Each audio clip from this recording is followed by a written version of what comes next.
In order to truly understand what happened on September the 11th and the close relationship between the Bushes, the bin Ladens, and the rest of the Saudi elite, you have to go back about 25 years and south a couple of thousand kilometers to Houston, Texas, where in the mid-1970s George W. Bush was a young man just trying to learn the ropes in his family's two businesses, politics and oil.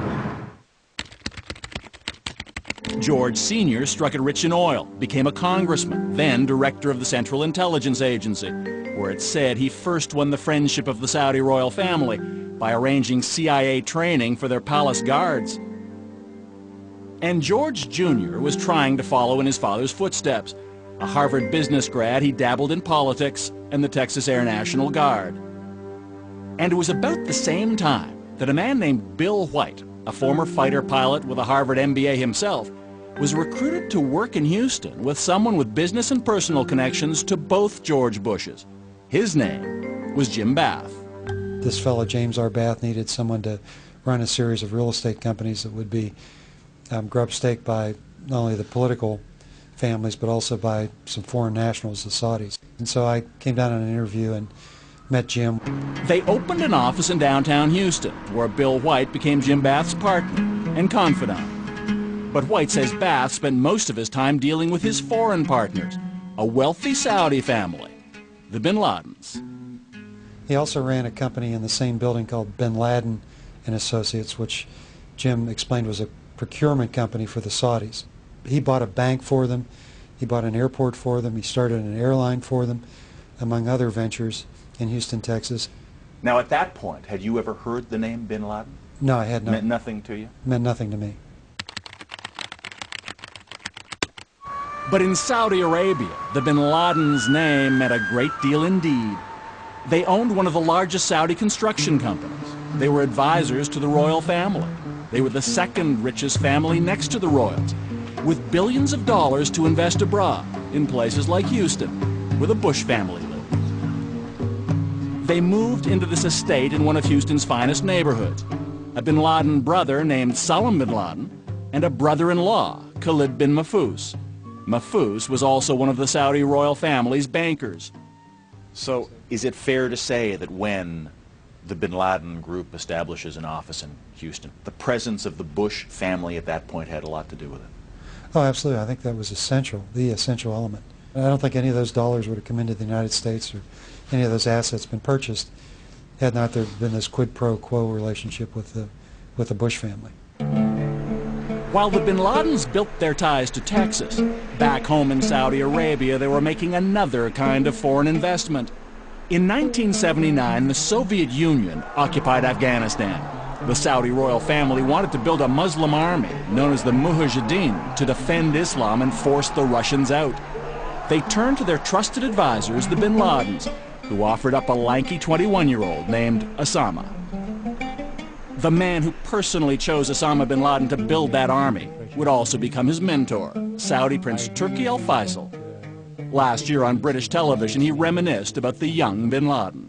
In those days, he was a young man who had committed himself to helping the Afghan Mujahideen liberate themselves from the Soviet occupation of Afghanistan. And he was doing a lot of good. He was bringing support and aid to the Mujahideen. Meanwhile, back in Houston, the Bush family was also on the move. George Sr. was about to become vice president, and his son made a career decision too. By the late 70s, George W. Bush was setting out on his own. He established an oil exploration company that he called Arbusto, a Spanish word that loosely translated means bush. But before Arbusto could find oil, it needed to find some money, operating capital. And apparently George Bush knew where to look. Well, Bath had told me that he had used Saudi money to fund George Bush Jr.'s foray into the energy business. This is the Arbusto Corporation? Yes, the Arbusto partnerships. As Bath's partner, Bill White, says he had access to information about the financial dealings between the bin Laden family and George W. Bush.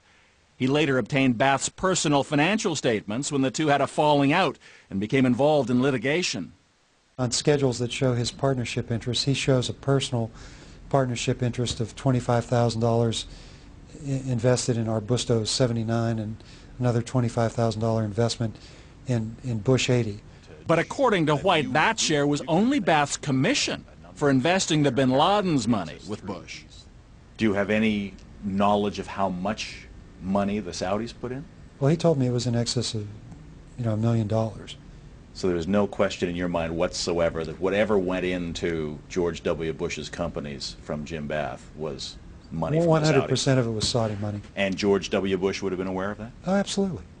But that wasn't all. A few years later, another oil company in which George W. Bush was involved needed cash.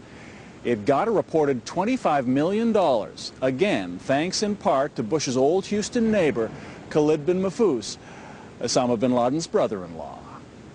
And it wasn't only George Bush the son who benefited. The bin Ladens did business with the Houston bank where George Bush Sr. was on the board. What time is it? Victory time. This is the non-political part of this. Come on. And businessman Bill White says whether Bush Sr. knew it or not, the bin Ladens were also generous with him when he ran for president in 1988, allegedly finding a way around the U.S. ban on foreign campaign contributions. My understanding from Bath was that they were making campaign contributions by taking briefcases full of cash to the law firms. They would give the cash to the lawyers, and then each of the lawyers in turn would make a $1,000 campaign contribution to Bush. Which would presumably be against electoral law in the U.S. Well, it is against the law, but it's obviously covered by virtue of the attorneys making the contributions.